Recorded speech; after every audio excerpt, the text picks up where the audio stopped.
영어로는 히브리서 10장 21절에서 25절 말씀을 통해서 참 자유를 주는 진리란 제목으로 하나님의 말씀을 함께 살펴보도록 하겠습니다.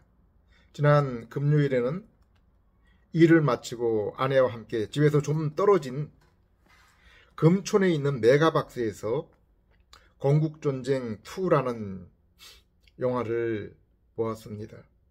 우리나라의 건국 당시의 상황을 다큐멘터리 방식으로 보여준 영화인데, 이러한 다큐멘터리가 KBS나 MBC 같은 공영방송에서 방영될 수 없는 오늘날의 현실이 안타까운 생각이 듭니다. 며칠 전에는 찰리 커크라는 미국의 기독 청년이 유타의 한 대학에서 강연 도중 총격으로 사망한 일이 있었습니다. 그는 전국의 대학가를 순회하면서 기독교 가치관 입장에서 기독신앙의 선조의 그 유산을 따라 무슬림 문화 동성애 낙태를 반대하는 강연을 하다가 반대자에 의해서 죽음을 당했습니다. 저는 건국전쟁 2와 찰리 커크의 죽음을 보면서 진실의 입장에 서는 것이, 진리의 편에 서는 것이 무엇인가라는 생각을 잠시 되뇌겨 보았습니다. 성경은 이에 해당하는 관련 구절을 우리에게 보여주고 있습니다. 요한복음 8장 32절, 진리를 알지니 진리가 너희를 자유케 하리라. 건국전쟁 2와 찰리 커크의 그 외침이 누구를 위해서, 무엇을 위한 그러한 알림과 외침이었겠습니까? 본문의 이 말씀은 우리가 올바르고 참된 진리를 알게 될 때 인생이 참된 자유를 소유하게 된다는 말씀입니다. 여기에 진리는 31절 말씀을 보면 예수님이 가르치신 말씀임을 볼 수 있습니다. 예수님은 하나님의 온전한 계시이시며 하나님의 말씀이시라고 했습니다.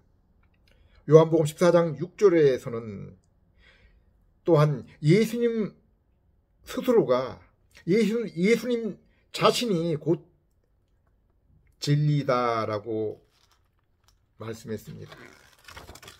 그러면 예수님은 왜 이처럼 진리인 자신, 그리고 성경 말씀이 우리 인생을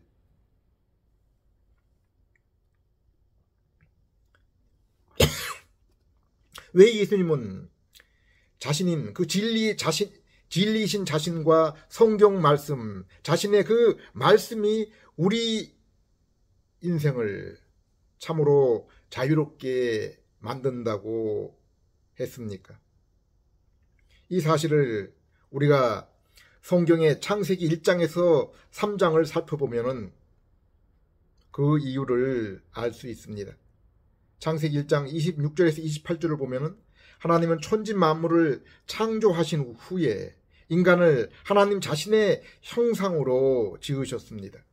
그리고 만물을 다스리며 하나님의 형상을 입은 인간이 온 땅에 충만하라고 했습니다. 창세기 2장 15절을 보면은 하나님과 인간의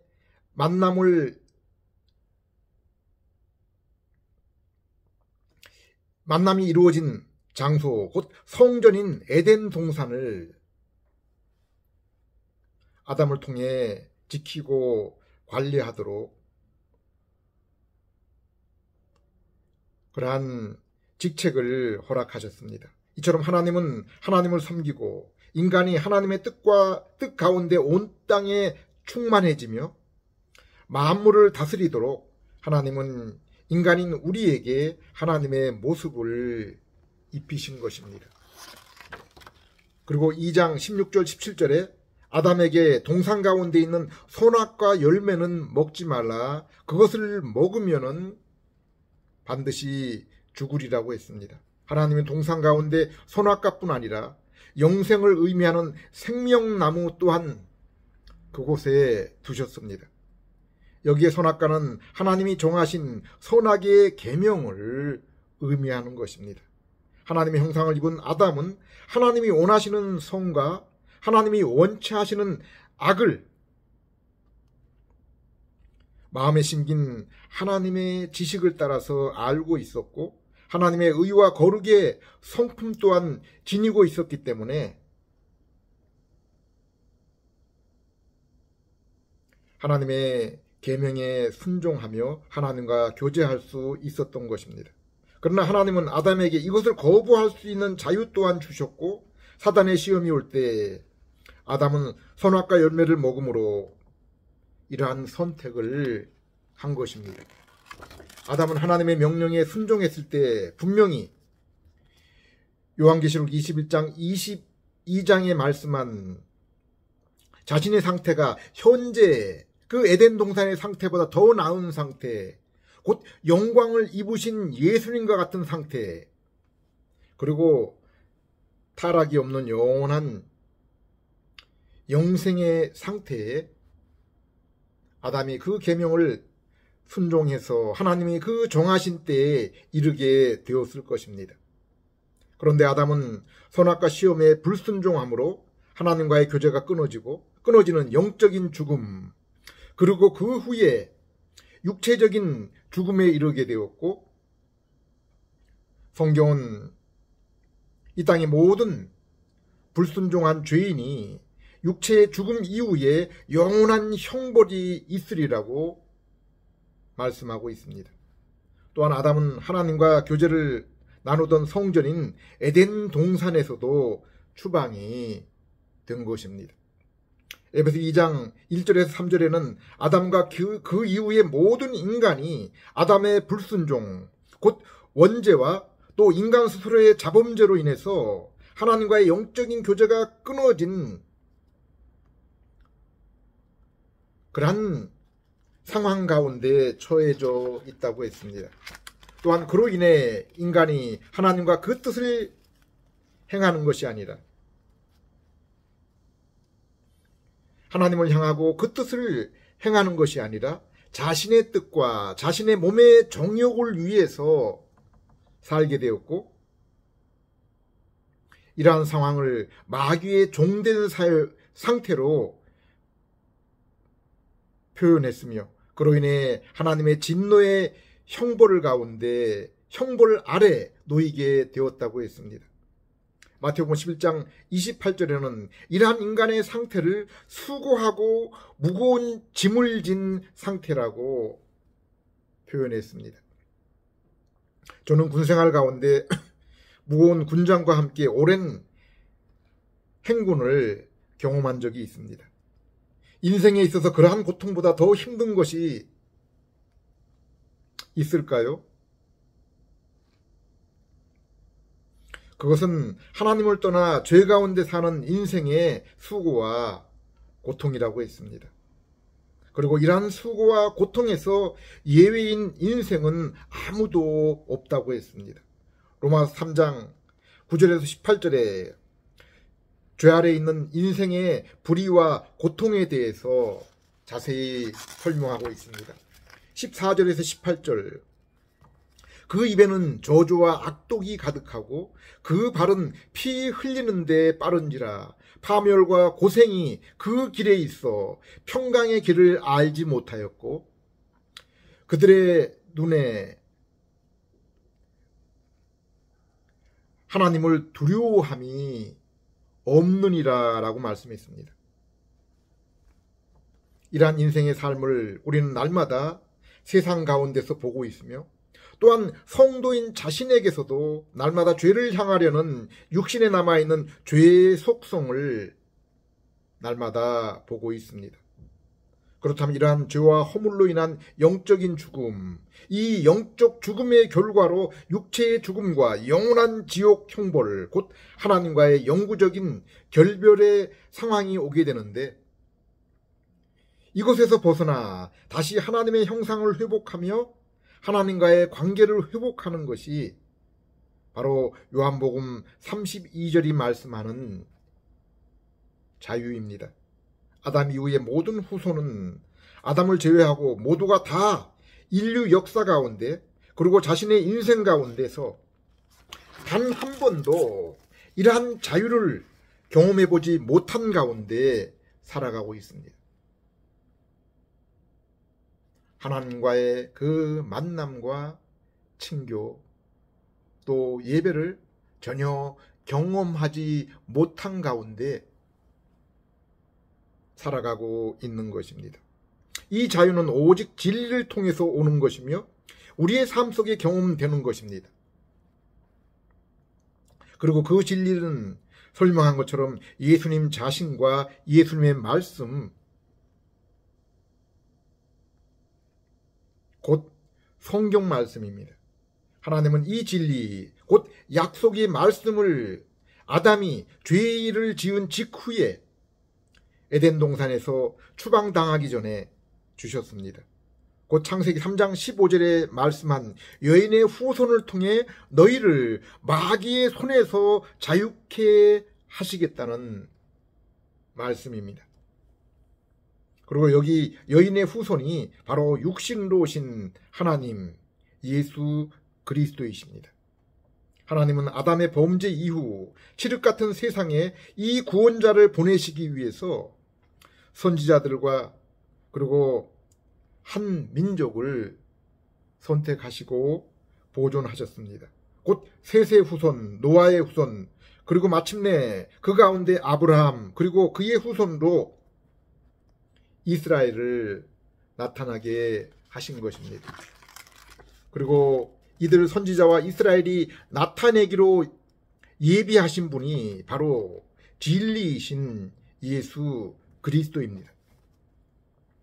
누가복음 4장 16절에서 21절, 예수께서 그 자라나신 곳 나사렛에 이르사 안식일에 늘 하시던 대로 회당에 들어가서 성경을 읽으려고 서심해 선지자 이사야의 글을 드리거늘 책을 펴서 이렇게 기록된 데를 찾으시니 곧 주의 성령이 내게 임하셨으니 이는 가난한 자에게 복음을 전하게 하시려고 내게 기름을 부으시고 나를 보내사 포로된 자에게 자유를, 눈먼 자에게 다시 보게 함을 전파하며 눌린 자를 자유롭게 하고 주의 은혜의 해를 전파하게 하려 하심이라 하였더라.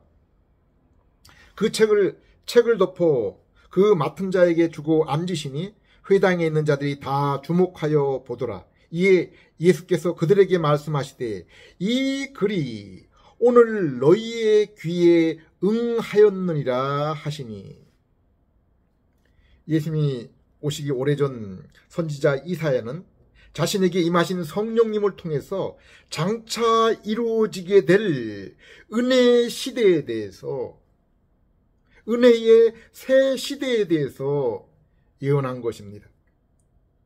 그 은혜의 시대에 이제 죄와 마귀에 포로된 자들이 자유케 돼서 진리에 대해 눈을 뜨게 되며 무거운 그 짐에서 해방될 것이라 한 것입니다. 예수는 회당에서 처음으로 이스라엘에게 설교한 것이 바로 이 말씀입니다. 이 이사야의 예언의 말씀이 이제 너희에게 응답되었다고 선포하신 것입니다. 이에 예수께서 그들에게 말씀하시되 이 글이 오늘 너희의 귀에 응하였느니라. 오순절 성령 강림 이후 이제 사도와 선지자 중에 하나인 히브리서 기자는 구약의 선지자 에레미야 31장 31절에서 34절에 장차 올 메시아를 통해서 이루실 새 언약이 참 제사장이신 예수님을 통해서 이루어지심을 말씀하고 있습니다. 히브리서 8장 1절에서 13절.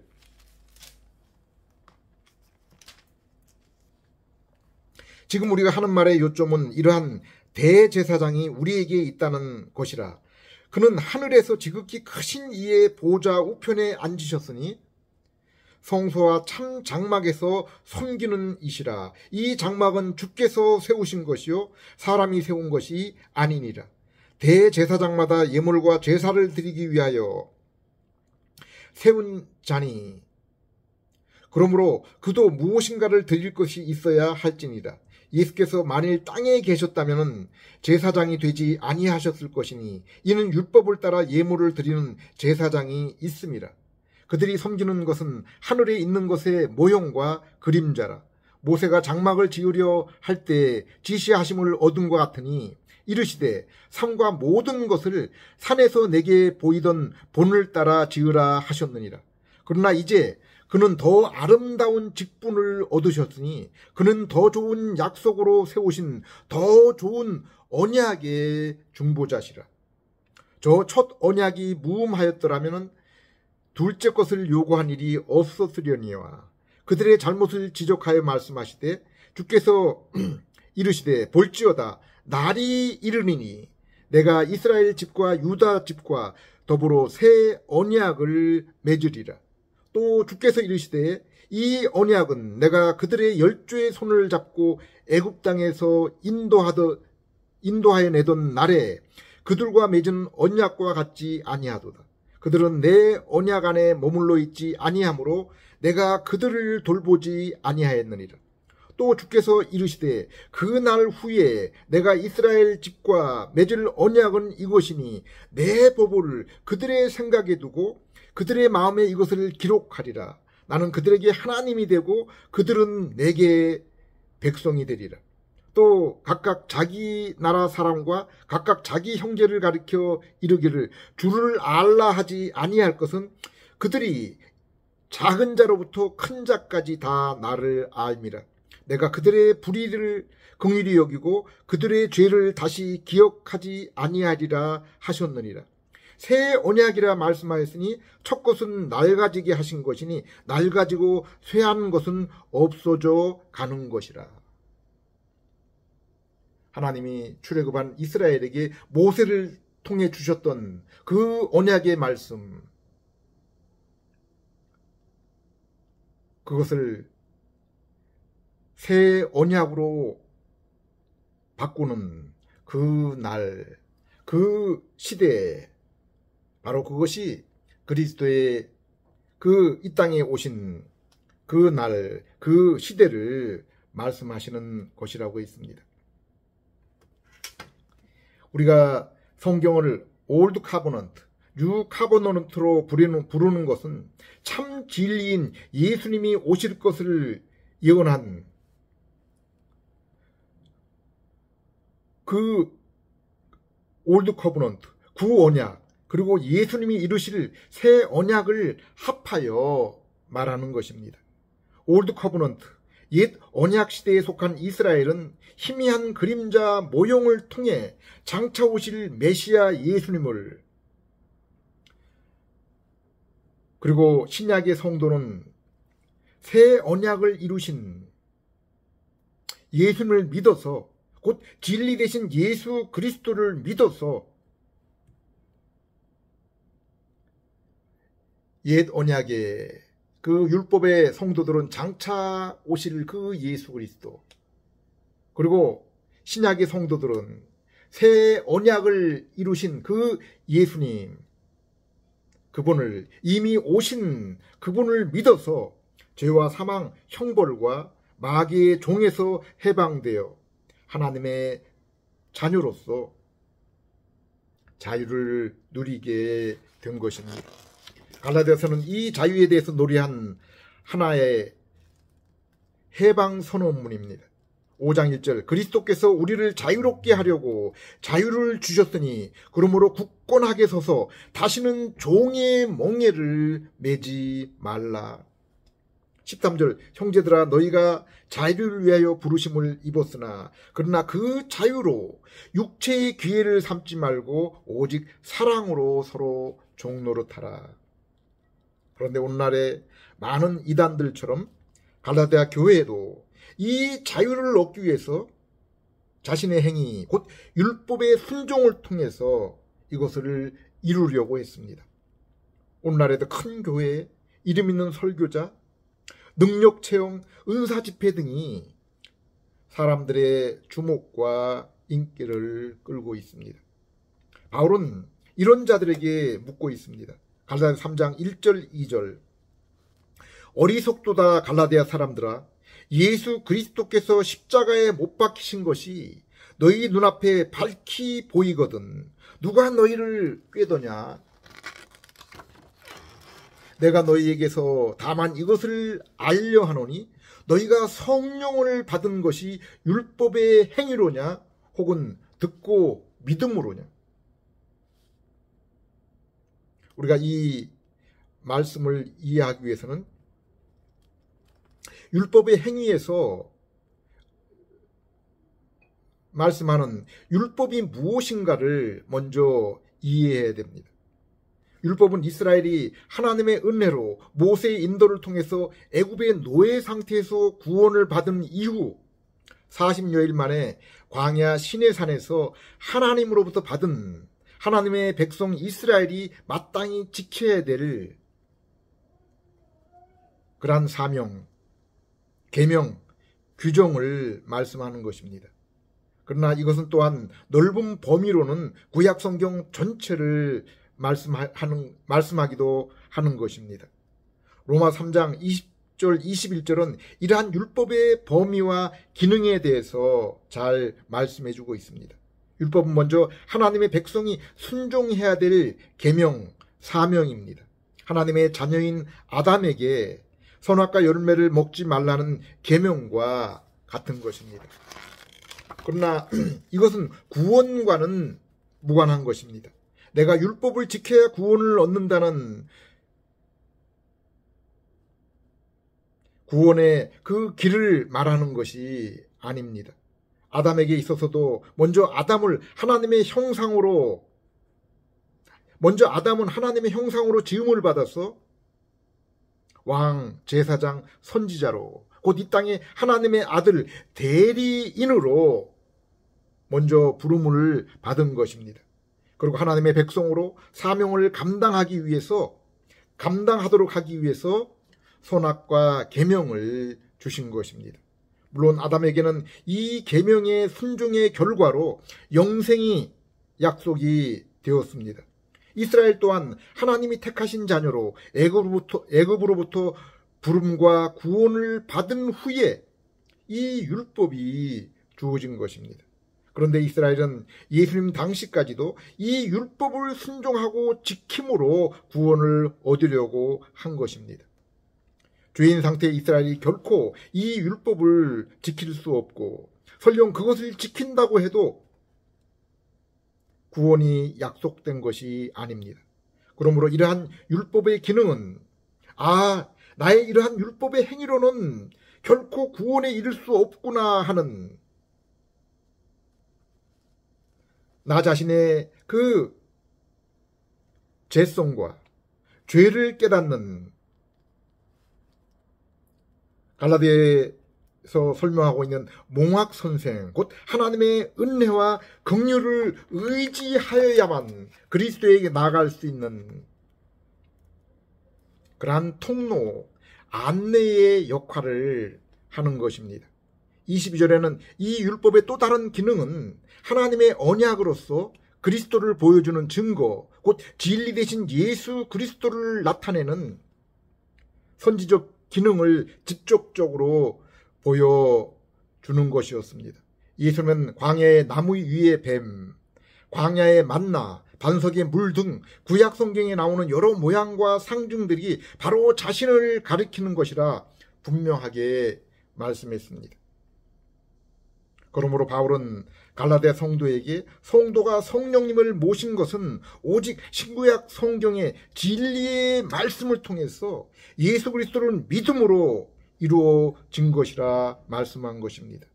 5절 너희에게 성령을 주시고 너희 가운데 능력을 행한 이의 일이 율법의 행위에서냐 혹은 듣고 믿음에서냐. 우리에게 예수님이 자유를 주시는 진리 되심이 어떻게 이루어졌습니까? 삼위 하나님의 구원 사역에 대해서 구체적으로 에베소 1장이 설명해 주고 있습니다. 에베소 2장 1절에서 10절은 이 삼위 하나님의 사역으로 성도가 어떻게 신분과 상태가 변화되었는지를 말씀해 주고 있습니다. 에베소 1장에서는 창세기 1장에서 삼위 하나님이 천지 만물을 창조하신 것처럼 죄인인 인생을 위한 구원 사역, 곧 재창조 사역에서도 협력해서 이루신 것을 보여주고 있습니다. 5절 그의 기쁘신 뜻대로 우리를 예정하사 예수 그리스도로 말미암아 자기의 아들들이 되게 하셨으니. 성부 하나님은 아담과 함께 타락한 모든 인류 가운데 자신의 아들들을 택하시고 미리 정하였다라고 했습니다. 7절 우리는 그리스도 안에서 그의 은혜의 풍성함을 따라 그의 피로 말미암아 속량 곧 죄사함을 받았느니라. 공의로우신 하나님은 우리의 죄값을 그분의 아들 제2위 하나님이신 성자를 육신의 몸으로 이 땅에 보내시고 십자가에서 우리의 죄값을 대신 짊어지게 하신 것입니다. 이것은 또한 동동하신 성자 하나님이 창세전에 함께 의논하시고 기꺼이 자발적으로 동참하신 것이기도 하는 것입니다. 13절 14절 그 안에서 너희도 진리의 말씀 곧 너희의 구원의 복음을 듣고 그 안에서 또한 믿어 약속의 성령으로 인침을 받았으니 이는 우리 기업의 보증이 되사 그 얻으신 것을 속량하시고 그의 영광을 찬송하게 하려 하심이라. 이 말씀은 창세기 1장에서 천지 창조 때 성부께서 계획하신 창조 계획을 말씀이신 성자께서 이루시고 창조 때 흑암의 상태에서 생명과 질서, 조화를 성령님께서 이루신 것처럼 주인인 모든 인생 가운데서 성부의 선택과 성자의 구속받은 백성에게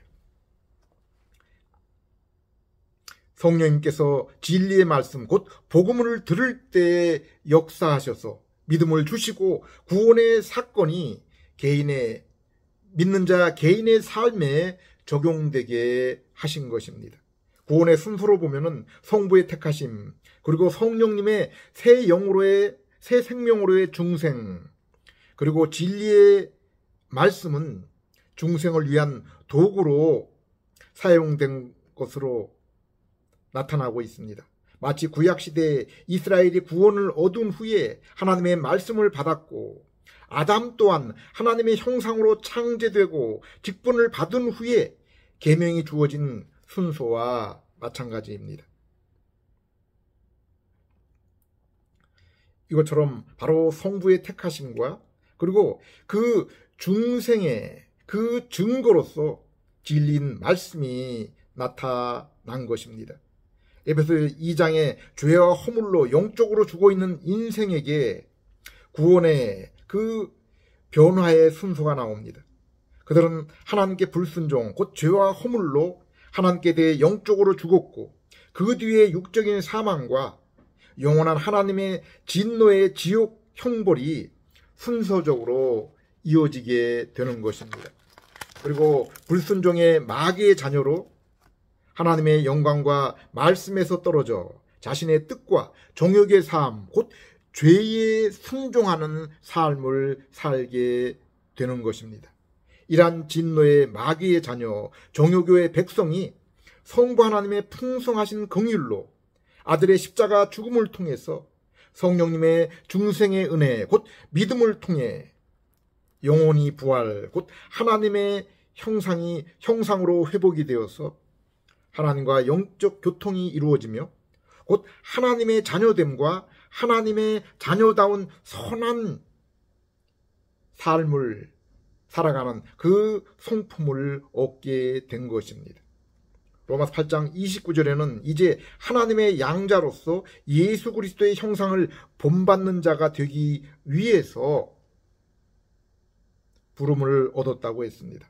그리고 영적 부활 후에 예수님 마지막 재림 때 예수님과 같은 영광의 몸을 입게 될 것입니다. 그러므로 바울은 내가 지금 바라는 것은 이 육체의 장막을 벗는 것이 아니라 덧입는 것이라 말씀한 것입니다. 그러나 삼위 하나님의 구원 사역으로 지금 이 땅에서 성도가 가진 아들의 신분, 영적 부활 상태, 곧 중생의 새마음 상태, 성령님이 내주하는 성전의 상태는 고린도후서 4장 7절, 골로새 3장 1절에서 3절 말씀을 보면은 이 세상에서는 감추어진 그러한 상태라고 했습니다. 세상 사람 눈에는 중생한 성도나 그들 자신이 다를 바 없는 것처럼 보이기 때문입니다. 그러나 예수님도 분명히 내가 성령의 능력으로 귀신을 쫓아내는 것이면은 하나님 나라가 너희 가운데 이미 임하였음을 알라고 했습니다. 로마 14장 17절에서 바울도 이 땅의 성도에게 이미 하나님의 나라가 성령 안에서 의와 평강과 희락으로 임하였다고 했습니다. 성경을 보면 이 땅의 성도가 받을 상급에 대한 묘사가 여러 군데 나옵니다. 생명의 면류관, 의의 면류관으로 불리워집니다. 창세기 15장 1절에는 하나님은 아브라함에게 나 여호와가 바로 너의 상급이라 라고 했습니다. 우리가 여러 면에서 연구하고 상고해 보면은 성도에게 있어서 상급은 바로 하나님과의 관계임을 알 수 있습니다. 하나님 자신임을 알 수 있습니다. 시편 27편 4절 내가 여호와께 바라는 한 가지 일 그것을 구하리니 곧 내가 내 평생에 여호와의 집에 살면서 여호와의 아름다움을 바라보며 그의 성전을 사모하는 그것이라. 빌립보 3장 8절 9절 또한 모든 것을 해로 여김은 내 주 그리스도 예수를 아는 지식이 가장 고상하기 때문이라. 내가 그를 위하여 모든 것을 잃어버리고 배설물로 여김은 그리스도를 얻고 그리스도를 알고 그 안에서 발견되려 함이니. 다윗이나 바울이 일평생에 가장 바라는 소원, 가장 값진 것은 오직 하나님 예수 그리스도 한 분뿐이라고 했습니다. 오직 하나님 한 분만이 자기의 기쁨이요 만족이요 소망이요 자랑이었습니다. 로마 12장 1절 하나님께 드리는 영적인 예배는 바로 우리 몸의 순종이라고 했습니다. 그리고 2절에 이 몸의 참된 순종 예배를 위해서 말씀을 잘 연구하고 분별하라고 했습니다. 히브리 10장 21절 22절 또 하나님의 집 다스리는 큰 제사장이 계심에 우리가 마음의 뿌림을 받아 악한 양심으로부터 벗어나고 몸은 맑은 물로 씻음을 받았으니 참 마음과 온전한 믿음으로 하나님께 나아가자. 성령님의 중생과 예수 그리스도를 믿음으로 영혼이 부활 곧 새 마음을 얻은 성도는 참 마음과 온전한 믿음 곧 신령과 진정 예수 그리스도의 이름과 성령님의 인도로 하나님께 나아가는 자들, 참된 예배를 삶을 통해서 드리는 자들입니다. 23절에 그러므로 믿음의 성도는 약속의 성경 말씀을 굳게 붙잡는다고 했습니다. 24절에는 그 믿음의 성도는 약속의 말씀을 붙잡을 뿐 아니라 사랑과 선행의 삶으로 자신의 믿음을 증명한다고 했습니다. 25절에 예수 그리스도를 증거하는 입술로 참된 성도로서 그리스도의 오심을 더욱 소망 가운데 준비하는 자들이라고 했습니다. 기도드리겠습니다. 하나님 아버지, 성령님의 중생과 아들의 십자가 구속으로 저희의 영혼을 새롭게 하여 하나님을 알게 해주시고 주님과 그 말씀을 사모하며 기뻐하게 해주심을 감사드립니다. 오직 진리이신 예수 그리스도를 성령님의 중생으로 믿게 하심으로 죄와 사망, 악한 마귀의 나라에서 자유케 되어 자녀의 신분과 권세, 자녀의 성품을 받았사오니 저희의 몸이 영광을 입는 그날까지 말씀을 따라 우리 주님을 배우고 더욱 변화되어 하나님께 참된 예배와 하나님과의 그 풍성한 교제, 그로 인한 사랑으로 섬기며 증인으로서의 삶을 살아가는 저희 되게 해 주시옵소서. 예수님 이름으로 기도드립니다.